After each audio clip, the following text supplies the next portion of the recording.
This 2020-21 Vendée Globe Round the World Race Report is brought to you by Pantanius Professional Race Cover, your tailor-made racing yacht insurance. If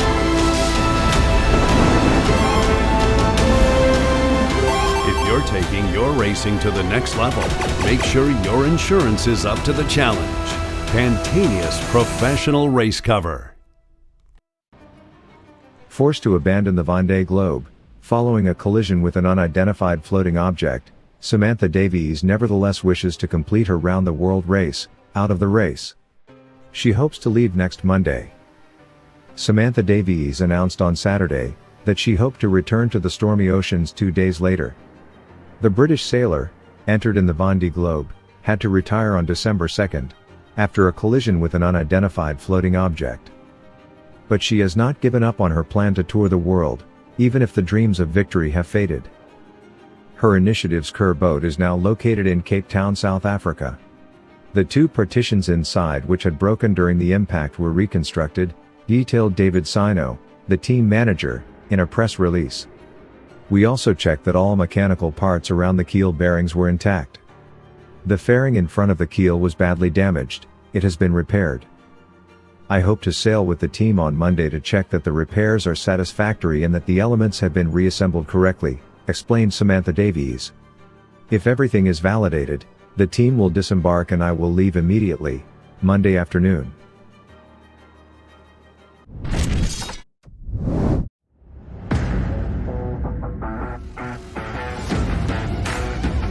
Bonjour à tous, eh bien voilà, je suis à Cape Town pour ce point hebdomadaire.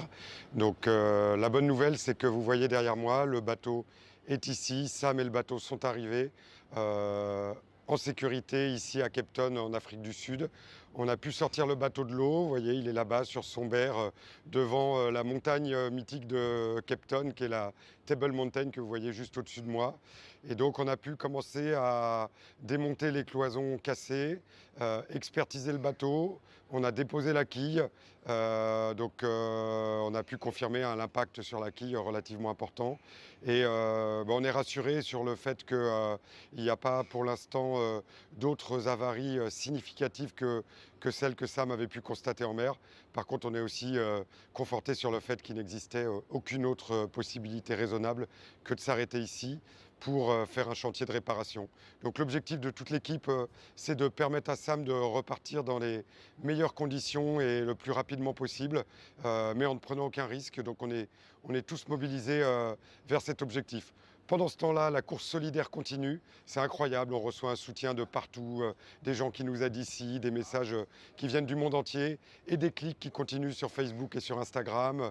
Également des initiatives chez nos partenaires, des courses solidaires dans les écoles, ce qui fait qu'aujourd'hui on est à 35 enfants qui ont pu être sauvés grâce au projet. C'est génial et ça nous donne vraiment de la force pour réussir cette mission qui est compliquée, mais qui est de remettre Sam et le bateau sur de bons rails. Pendant ce temps-là, la course continue. On voit que l'océan Indien malmène les marins. Les concurrents ont du mal à aller vite dans cette mer parfois courte et surtout très violente. Et ils doivent attendre avec impatience le Pacifique Sud pour pouvoir allonger la foulée. Avec donc Charlie Dalin sur Apivia qui est toujours en tête. Et on voit le petit groupe dans lequel se trouvait Sam très groupé derrière. Nous, on y retourne et je vous dis à bientôt. Jour 1 de l'escale technique à Cape Town. Je suis bien entourée par l'équipe. Il y a Eric derrière. Et là, derrière moi, il y a Anne-Claire qui se sacrifiait pour faire un petit plongée pour aller voir l'état de la quille et la coque et les paliers sous l'eau. Elle a mis ma combi qui était sur le bateau et j'ai les bonnes excuses d'avoir mal aux côtes. De pas nager. En plus, Anne-Claire, c'est notre ingénieure, donc c'est elle qui verra le mieux. Par contre, elle est flippée parce qu'il y a des autoris partout et elle ne sait pas si les autoris vont venir jouer avec. Donc, elle se met beaucoup de courage pour se mettre dans l'eau et on va surveiller. Non, je vais aller inspecter la coque par-dessous pour voir s'il n'y a pas des fissures éventuelles et voir si on voit quelque chose d'anormal en fait pour essayer d'avancer un peu sur le diagnostic avant de sortir de l'eau. Ici, on est à Manuel Mendes. C'est un propriétaire du chantier ici à Cape Town où on va pouvoir sortir le bateau de l'eau. Donc on est en train de voir avec lui. Et il fait tout pour qu'on va pouvoir sortir au plus vite. Donc on va garder logistique avec Eric, Samsam et Manuel. C'est Manuel et il va sauver mon bateau. Il a un super chantier, c'est un expert. Il va tout laisser tomber pour nous. Et j'ai confiance là, ça me fait du bien de voir les gens qui sont à fond derrière nous. Donc merci Manuel. De rien. Ça. Il va partir bientôt d'ici. Cool, merci. Ça se précise, on voit la grue, on voit le bateau amarré au chantier. Derrière, ici, juste là, c'est le ber. On va poser le bateau dessus. Et puis le tente là derrière moi, c'est une tente pour faire de la composite. Donc Samsam il va pouvoir travailler dedans pour préparer les pièces qu'il va greffer dans le bateau.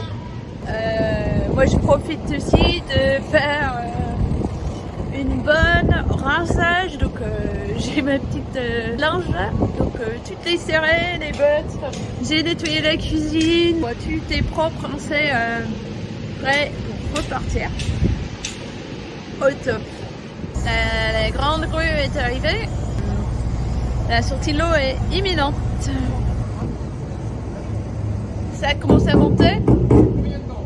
Il y a Eric qui est en train d'ajuster les élingues pour que le bateau il est bien équilibré et qu'il monte à plat.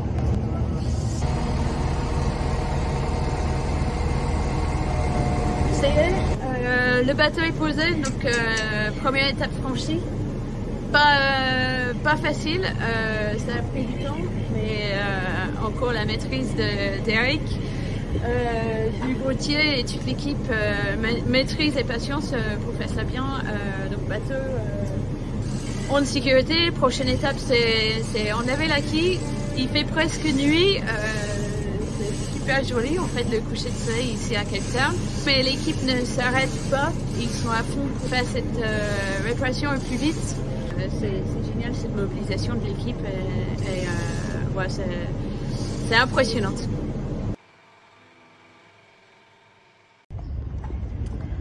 Alors, la vie du naufragé à Cape Town. Hier, quand je suis arrivée, l'équipe, ils n'étaient pas encore là. J'avais les amis qui étaient là pour m'aider à accoster le bateau. J'ai déjeuné avec eux, mais après, je me suis retrouvée toute seule. J'ai rendu compte, du coup j'ai que des affaires pour naviguer, donc j'étais en lycra, short de bateau, crocs, la honte. Et je savais pas si j'avais un hôtel, où dormir.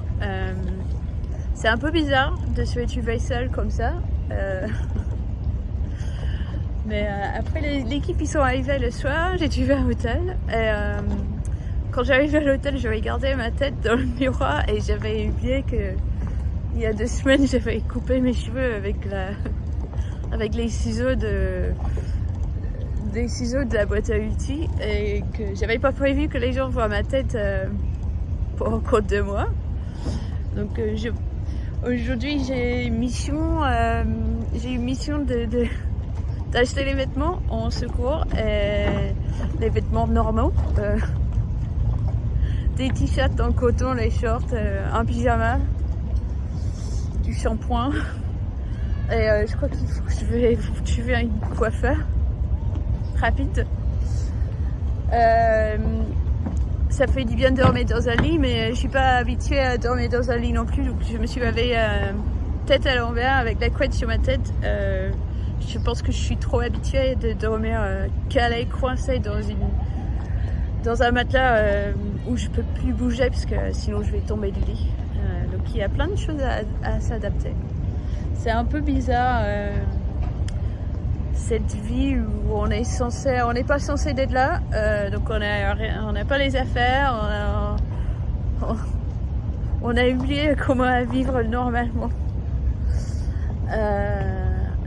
C'est une adaptation qui va prendre un petit peu de temps.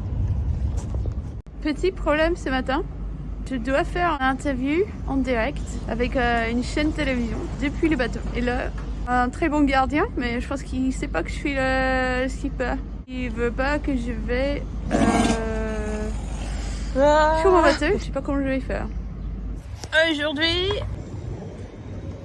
il y a Joe qui est en train de préparer à monter le nouveau radar. Donc j'avais perdu le radar dans la deuxième nuit de la course.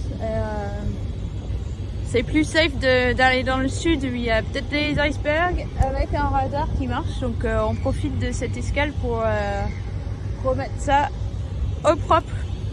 En même temps que les réparations, je colle les cœurs parce que la mission continue pour Initiative K, pour Mécénat Chirurgie Cardiaque. Et là, je suis fière, on est 31 enfants. Ça, c'est grâce à vous public. Et merci aussi aux sponsors qui donnent de l'argent. Chaque fois, il y a des nouveaux followers. J'ai réussi à faire le coiffeur aujourd'hui, donc je commence de revenir à quelque chose d'un peu plus normal. Je passe un petit peu de temps aussi à lire tous les messages de soutien. C'est impossible à répondre à tout le monde. Je vais réussir à lire tout le monde, mais j'ai des messages des gens que je connais, des gens que je connais pas, par WhatsApp, par SMS, beaucoup sur les réseaux. Et c'est énorme de sentir cette force derrière moi, derrière nous, toute l'équipe. Donc c'est incroyable. Merci encore pour votre soutien. Ça me motive encore plus d'être à fond dans ce choix et de réussir à repartir. Donc merci, c'est super et à bientôt.